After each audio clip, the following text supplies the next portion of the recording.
बिस्मिल्लाहिर्रहमानिर्रहीम जी। ये जो हमारा लेक्चर है ये एक्सेल से रिलेटेड है और एक्सेल के थ्रू आप प्रोग्रामिंग कैसे कर सकते हैं और प्रोबेबिलिटी की चीज़ें किस तरह से यूज़ होती हैं उन चीज़ों से रिलेटेड है। कैसे आप यूज़ कर सकते हैं स्टैंडर्ड डेविएशन को, कैसे आप मीन को यूज़ करते हैं और किन किन पैरामीटर के बेसिस के ऊपर आपकी रिलेटिव ग्रेडिंग होती है। ये एक जनरलाइज्ड कॉन्सेप्ट आपको क्लियर करने के लिए है कि जिसमें हम ग्रेडिंग करेंगे। आपके पास डिफरेंट क्लासेस के डाटा हों, अगर पॉपुलेशन डाटा से मुराद यानी डिफरेंट पॉपुलेशन हों, तो आप उनके अंदर किस तरह से आप ग्रेड्स उसको सेट कर सकते हैं यूजिंग एक्सेल। माइक्रोसॉफ्ट एक्सेल के थ्रू आप किस तरह से कर सकते हैं। माइक्रोसॉफ्ट एक्सेल का जनरल इंट्रोडक्शन पहले हम थोड़ा सा डिस्कस कर लेते हैं, उसके बाद हम स्पेसिफिकली इस चीज़ को देख लेंगे कि आपके पास कोई फार्मूला अगर आपके पास नोन हो, यानी प्रोग्रामिंग आप किस तरह से इम्प्लीमेंट कर सकते हैं एक्सेल को यूज़ करते हुए। तो एक्सेल के जनरल इंट्रोडक्शन की अगर बात करें तो आपके पास एक्सेल एक्सेल की जो इंटरफेस आ रहा होता है उसमें इस तरह के सेल्स क्रिएट हुए होते हैं। ये जहाँ पे अभी मैंने जिसको हाईलाइट किया है ये आपके पास डिफरेंट सेल्स हैं। और अगर आप इसको देखें तो सेल के टॉप के ऊपर ये जिस जगह पे मैंने अभी हाईलाइट किया है, ये जगह के ऊपर FABC और इस तरह से आपके पास जो है वो लेटर्स लिखे होते हैं, जिनके अंदर इनको आप क्या कहते हैं, जिनके अंदर ABCD अप टू जी है और उसके बाद आपके पास कॉम्बिनेशन शुरू हो जाते हैं। तो इनको आप क्या कहते हैं, ये असल में आपके कॉलम का नॉमेनक्लेचर होता है। तो ये आप कॉलम की उसको आप हेडिंग कह लें, कॉलम की स्पेसिफिकेशन कह लें, या कॉलम का नॉमेनक्लेचर कह लें। कॉलम को आप आइडेंटिफाई किस तरह से कर सकते हैं वो कह लें। यानी ए कॉलम से मुराद ये पहले वाला कॉलम होगा, बी से मुराद सेकंड कॉलम होगा, सी से मुराद थर्ड कॉलम, डी से मुराद fourth column and so on. इस तरह से अगर हम बात करें रो की, आपके पास जो आइडेंटिफिकेशन होती है या रो को आप जिस तरह से कैटेगराइज करते हैं वो आपके पास 1 2 3 एंड डिजिट्स होते हैं, गिनती के तौर पे आप इसको लिखते हैं। ये आगे के आगे डिजिट चलते जाते हैं।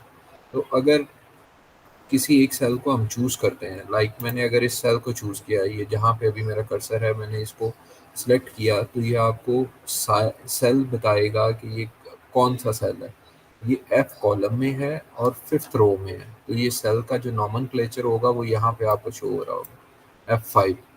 बिल्कुल टॉप के ऊपर आपके पास यहाँ पे सेल का नॉमेनक्लेचर टॉप के ऊपर शो हो रहा होगा जो कि F5। वो कैसे बना, ये F आपका कॉलम आ गया और 5 आपकी रो आ गई। तो ये सेल का नॉमेनक्लेचर है, ये आगे यूज़ होता है प्रोग्रामिंग में। तो वो कैसे होता है वो हम देख लेते हैं। अब जनरलाइज्ड फार्मूले होते हैं कि जब आपने एक्सेल में कोई भी फार्मूला रिकॉल करना हो, फार्मूला लगाना हो या कोई चीज़ कैलकुलेट करनी हो, जैसे अगर आप सम कैलकुलेट करना चाहें तो आप पहले सबसे पहले इक्वल टू लिखेंगे, इक्वालिटी का साइन डालेंगे, फिर आप लिखेंगे सम। जैसे ही मैंने सम लिखा तो ये नीचे ऑप्शन आने शुरू हो गई, some if and so on, some if the product और इस तरह की चीज़ें। मैंने सम के ऊपर क्लिक किया, सम चूज़ हो गया। जिन वैल्यूज़ का मैं सम करना चाहता हूँ उन सेल को मैं क्या करूँगा जी, चूज़ कर लूँगा। जब मैं उन सेल को चूज़ कर लेता हूँ तो मैं ब्रैकेट को क्लोज़ करता हूँ। क्लोज़ करने के बाद जैसे ही इंटर प्रेस करता हूँ तो मेरे पास इन सारी वैल्यूज़ का क्या आ जाएगा, सम आ जाएगा। ये आपके पास जो आई कॉलम में वैल्यूज़ हैं, आई 5 से लेकर I58 तक, ये आपके पास यहाँ पे सम आ जाएगा। इसको अगर आप डबल क्लिक करेंगे तो ये देखें यहाँ पे लिखा हुआ है कि I5 से लेकर I58 तक आपने वैल्यूज़ का सम करना है, तो ये आपके पास सम आ जाएगा। ठीक है जी। इसी तरह से अगर आप इनकी एवरेजेस निकालना चाहें तो आप क्या करेंगे, इक्वल टू लिखेंगे, एवरेज को रिकॉल करेंगे, AVE एवरेज, ये AVERAGE एवरेज, इसको डबल क्लिक करेंगे। इसी तरह से आपने जिन वैल्यूज़ का करना है वो पूरी की पूरी डाटा की रेंज को आप क्या कर लेंगे, चूज़ कर लेंगे। जैसे ही आप डाटा की रेंज को चूज़ करते हैं तो आपके पास इन डाटा की वैल्यूज जो हैं उनकी एवरेज आ जाती है। ठीक है जी, इसकी एवरेज 68 है। अब अगर आप स्टैंडर्ड डेविएशन निकालना चाहें तो वो आपके पास STD, standard deviation of population, STDEV dot P, population के लिए P आपके पास आ जाता है। इसको आप डबल क्लिक करेंगे। जैसे ही आपने डबल क्लिक किया आपने अगेन उस डाटा की रेंज को चूज़ करना है। जैसे ही आपने डाटा की रेंज को चूज़ किया आपके पास स्टैंडर्ड डेविएशन निकल आएगी किसकी, इस डाटा की। ये जो पहली पॉपुलेशन है P1, उसकी हमने स्टैंडर्ड डेविएशन निकाली। अब HEC की तरफ से ना फार्मूला गिवन होते हैं। कि आपने ए प्लस ग्रेड कब देना है, आपने ए ग्रेड कब देना है, सॉरी ए ग्रेड आपने कब देना है, इसी तरह से ए नेगेटिव आपने कब देना है, बी प्लस आपने कब देना है, बी ग्रेड आपने कब देना है और बी नेगेटिव कब देना है। इस तरह के डिफरेंट ग्रेड्स की कैटेगराइज किए होते हैं।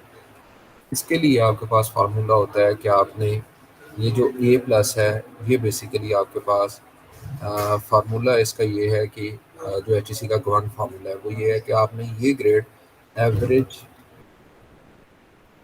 प्लस 2 टाइम्स 2 से मल्टीप्लाई करना है किसको, स्टैंडर्ड डेविएशन को। ठीक है जी, स्टैंडर्ड डेविएशन को आपने 2 से मल्टीप्लाई करना है और एवरेज के अंदर प्लस कर देंगे तो आपके पास क्या आ जाएगा, ए प्लस का फार्मूला आ जाएगा। जब आप ए की बात करते हैं तो इसमें 1.5 के साथ मल्टीप्लाई करना होता है। फिर जब आप ए नेगेटिव की बात करते हैं तो 1 के साथ मल्टीप्लाई करना होता है। यहाँ पे आप आते हैं बी प्लस की बात करते हैं तो 0.5 के साथ मल्टीप्लाई करना होता है। बी प्लस के बाद आपके पास जो बी ग्रेड होता है वो आपके पास एवरेज के ऊपर होता है, उसमें स्टैंडर्ड डेविएशन यानी ज़ीरो स्टैंडर्ड डेविएशन या स्टैंडर्ड डेविएशन प्लस नहीं करते आप, एवरेज के ऊपर आपके पास बी ग्रेड होता है। इसी तरह से अगर हम बात करें बी नेगेटिव की तो बी नेगेटिव में आपके पास माइनस होना शुरू हो जाता है, -0.5 times of standard deviation and so on. आपके पास बाकी ग्रेड्स के लिमिट्स के वन होती हैं। अब हमने अभी क्या किया है, हमने इस डाटा की एवरेज भी कैलकुलेट कर ली है, इस डाटा की स्टैंडर्ड डेविएशन भी कैलकुलेट कर ली है। अब हमने सिर्फ इनको करना है रिकॉल। हमने ये जो पहली पॉपुलेशन थी इसकी एवरेज यहाँ पे कैलकुलेट की और इसकी स्टैंडर्ड डेविएशन आपने इस H2 में कैलकुलेट की और G2 में आपके पास क्या है, एवरेज है। तो अगर ए प्लस के लिए हम फार्मूला बनाना चाहें तो वो कैसे बनेगा, इक्वल टू लिखेंगे। उसी तरह से जब भी प्रोग्रामिंग करनी है, फार्मूला इंप्लीमेंट करना है एक्सेल के अंदर, आपने इक्वल टू से स्टार्ट लेना है। इक्वल टू के बाद आपके पास क्या है, average plus 2 times of standard deviation.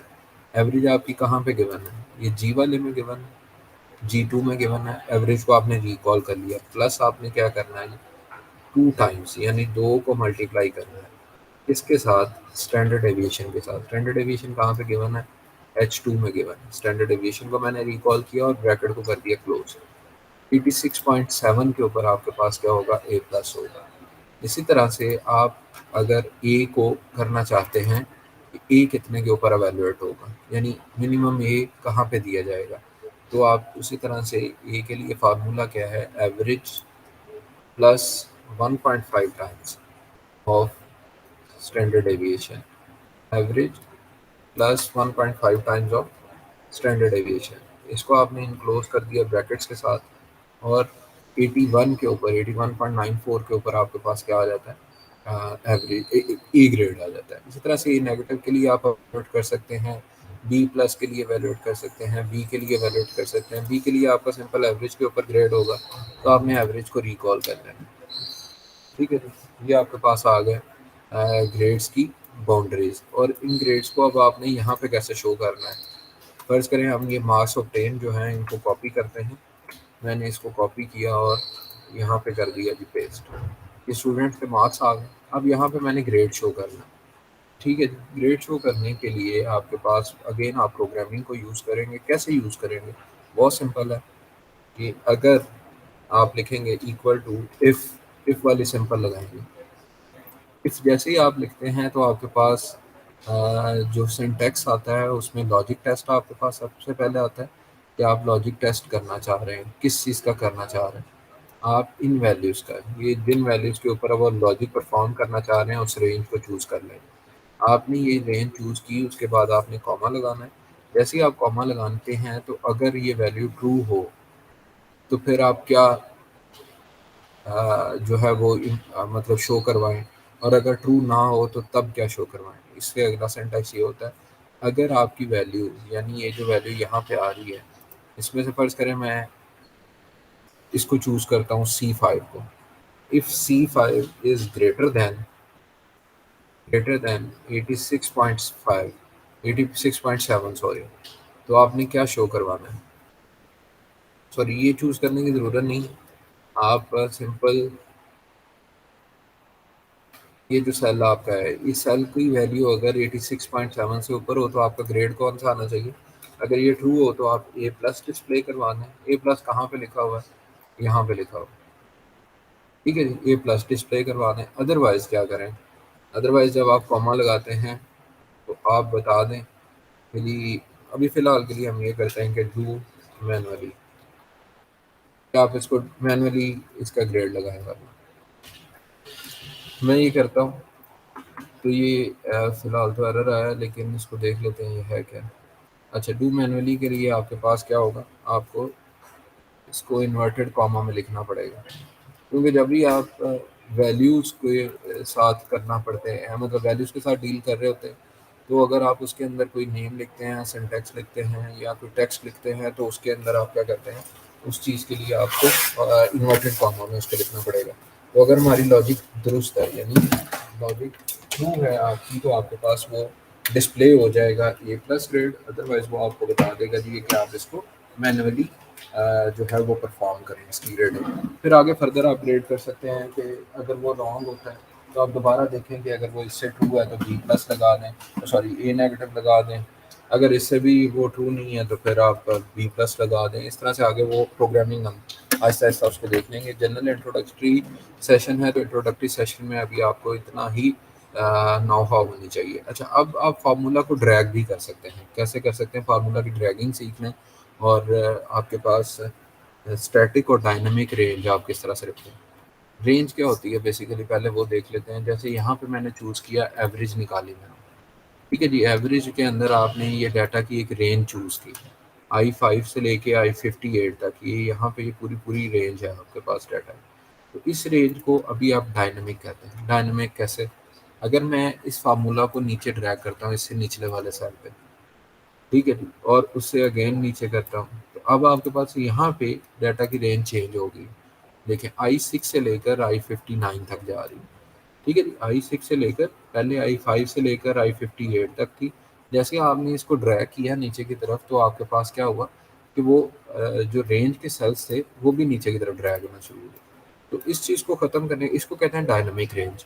जैसे जैसे आप फार्मूला को नीचे ड्रैग करेंगे वो भी नीचे ड्रैग होता जाएगा। इसको आप ख़त्म कर सकते हैं, स्टैटिक भी कर सकते हैं, यानी आप फार्मूला कहीं पे भी ड्रैग करें तो ये चेंज नहीं होगा। आपने करना क्या होता है कि ये जहाँ पे I5 लिखा हुआ है ना, जिसका सेल का पहला नोमेनक्लेचर है, उसके पहले, आई से पहले और आई के फ़ौरन बाद, यानी जो भी आपके लेटर्स लिखे हों, चाहे वो एक्स जी लिखा हो, तो आप एक्स जी से पहले और एक्स जी के बाद क्या करेंगे, डॉलर साइन लगा दें। डॉलर साइन लगाने से आपके पास रेंज हो जाती है जी स्टैटिक। अब आप इस फार्मूला को जैसे मर्जी खींचें, ये आपके पास हमेशा I5 से लेकर I8 को ही कैलकुलेट करेगा।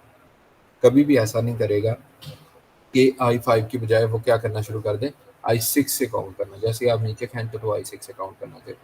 ये आपको कहाँ पे फ़ायदा देता है? ये यहाँ पे फ़ायदा देता है क्योंकि एवरेज आपकी सेम रह रही है, स्टैंडर्ड डेविएशन भी सेम रह रही है, सिर्फ ये चेंज हो रहा है। तो इसमें बेहतर ये है कि आप जी को क्या कर लें, बार-बार लिखने की बजाय आप इसको कर लें स्टैटिक। जैसे ही आपने इसको स्टैटिक किया, आपने स्टैंडर्ड डेविएशन को स्टैटिक किया, आपने फार्मूला को अब ड्रैग करना है। जैसे मैं इस फार्मूला को ड्रैग करता हूँ, तो मेरे पास ऑटोमेटिकली वो फार्मूला पूरे का पूरा जो है लिखा आ गया। उसमें अभी 2 ही मल्टीप्लाई हो रहा है। जैसे अगर आप यहाँ पे देखें तो जो फार्मूला यहाँ पे था, वही फार्मूला सेम इसके ऊपर आ गया और उसमें रेंज भी वही रही, यानी सेल चेंज नहीं हुए, सेल आपके पास वही रहे। तो अब आपने सिर्फ ये 2 को चेंज करना होगा। 2 को आप चेंज कर रहे हैं 1.5 के साथ। निचले वाले में हमने इसको किससे चेंज करना होता है, 2 को 1 के साथ चेंज करना होता है। इससे निचले वाले में हमने 0.5 के साथ चेंज करना होता है, 0.5 आ गया। उससे निचले वाले में हमने इसको वैसे ही एलिमिनेट कर देना होता है, यहाँ पे ये कहने कि 0 के साथ मल्टीप्लाई करना होता है, तो आपके पास वो आ गया। अगेन आपके पास यहाँ पे माइनस है, माइनस लगा दें और साथ 0.5 है, 0.5 की मल्टीप्लिकेशन है, तो ये आपने कर ली। तो आपने किया क्या, आपने स्टैटिक कर लिए सेल को। सेल को जब आपने स्टैटिक किया, तो स्टैटिक करने के बाद आप फार्मूला को ड्रैग करते हैं। ड्रैग करते हैं तो आपका वही जो पहले से चूज़ किया हुआ सेल है वो वैसे ही रहता है, वो साथ का साथ ड्रैग नहीं होता, नीचे शिफ्ट नहीं होता।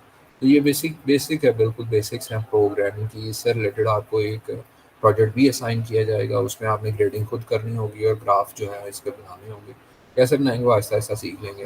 मतलब जो हमारा नेक्स्ट लेक्चर होगा ऑनलाइन, उसमें हम इंशाल्लाह उसको कवर अप कर लेंगे। तो thank you very much, that is all for today's lecture.